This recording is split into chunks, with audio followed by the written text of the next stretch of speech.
रामकृष्ण मंडळी, आज होता गुढीपाडवा. तर मग काय लवकरच उठलो. आर्याने आंघोळ केली, जायचं होतं गुढीचं सामान आणायला सकाळी सकाळ, हार वगैरे.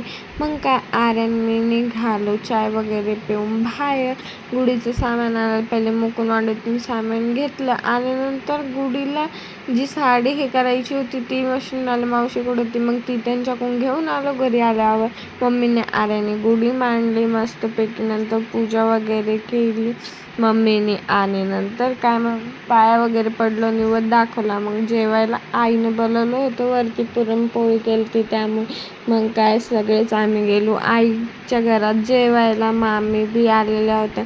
मग काय थोडंसं जेवण केलं. नंतर मस्तपैकी दुपारून चाय वगैरे झाली. नंतर मग रील शूट करायच्या रील शूट केल्या आणि संध्याकाळ मग पूजा वगैरे केली, अगरबत्त्या वगैरे लावल्या आणि गुढी उतरून घेतली सायंकाळी. नंतर काय मग संध्याकाळ मस्तपैकी जेवण केलं आणि नंतर थोडा वेळ सिरियल बघत होतो. लेकरं गेले ते बाहेर, तर मम्मी ओरडत होती त्यांना की घरात व्हा म्हणून. ऋषाला आणि आर्यांना गल्लीत खेळत होते. 9 वाजले. नंतर त्यांना घरात बोलवलं आणि नंतर आपण थोडा वेळ सिरियल बघितला आणि झोपी गेलो. असा होता आजचा दिवस. Bye bye, good night.